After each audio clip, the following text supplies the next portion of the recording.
ازيكم حبايبي؟ عاملين ايه؟ يا رب تكونوا بخير. النهارده هنعمل اعاده تدوير لفراخ برضو عندنا موجوده في البيت اهي. انا قطعتها ومخليها اهو، ومقطعه فلفل ومقطعه طماطم وبصل. تعالوا ايه معانا، يلا نشوف احنا ايه هنبتدي وصفتنا إيه ازاي. يا حبايبي، حطيت هنا اي ماده دهنيه. انا حطيت زيت، هنزل البصل اهو. هعمل كأني بجهز عصاج عادي جدا. هندي للبصل تشويحه ان هو وارجع له. خليكم معايا. يا حبايبي، البصل ابتدى يدبل معانا. هننزل عليه بالفلفل،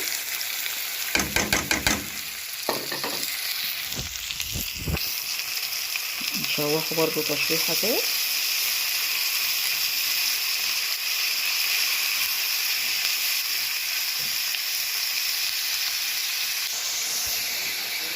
البصل والفلفل هنا خد تشويحه، هننزل عليهم بكميه الفراخ كلها واقلبها كويس.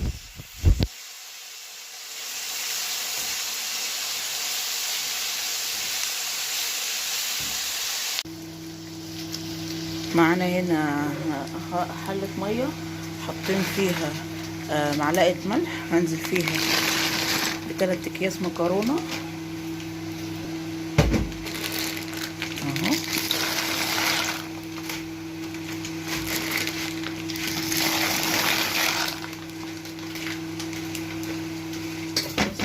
طبعا يا حبايبي الفراخ مستويه.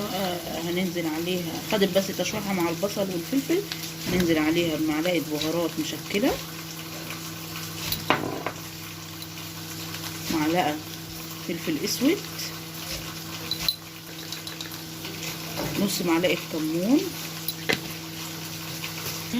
بالطماطم.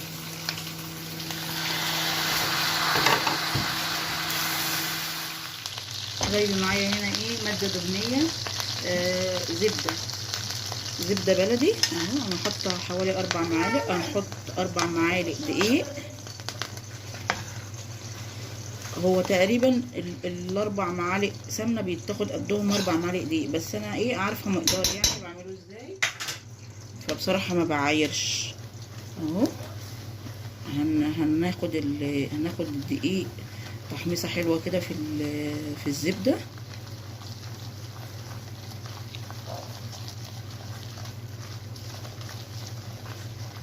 نسيبها ما يعادل دقيقه على نار هاديه، عشان حبايبي الحلوين اللي لسه مش ما بيعرفوا اهو. يا حبايبي هننزل عليهم برتل ونص حليب بلدي عادي مش معلب، وبالمعلقه ايدينا تبقى فيه كده اهو. هنحط عليه معلقه فلفل اسود، مش هيأثر عليه يا حبايبي، متقلقوش، مش هيغمقه ولا اي حاجه. مكعب مرقه دجاج بيديها طعم حلو قوي، ونظبط الملح بتاعه.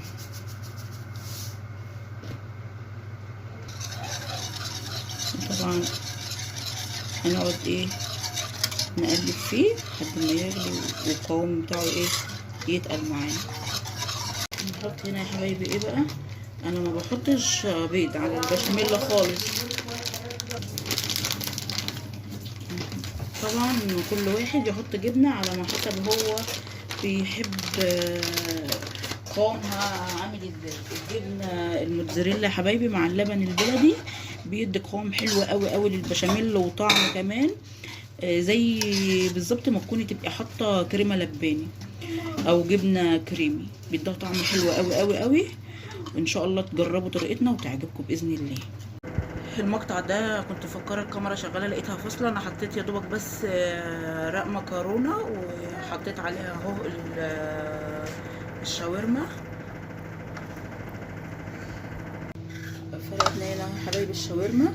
هنحط بقى زيتون، اي حاجه انت بتحبيها واولادك بيحبوها ممكن تخليها حشوه لصينيه المكرونه مع الشاورما دي انا هحط زيتون، ولادي بالهنا والشفا بيحبوه اهو،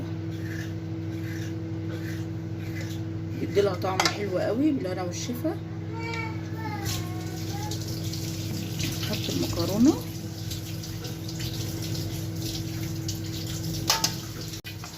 خلاص يا حبايبي هنا ايه فردنا المكرونه كويس اهو. شايفين ما شاء الله البشاميل عامل ازاي، مش تقيل خالص يا حبايبي، لازم يبقى انسيابي كده اهو يا حبايبي. هناخد كده كويس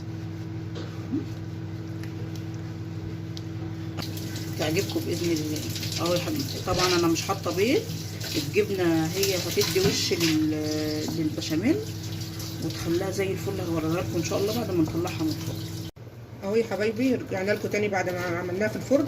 ما شاء الله الله اكبر، جميله اهيت. خدت وش اهوت من غير بيض زي ما احنا متفقين.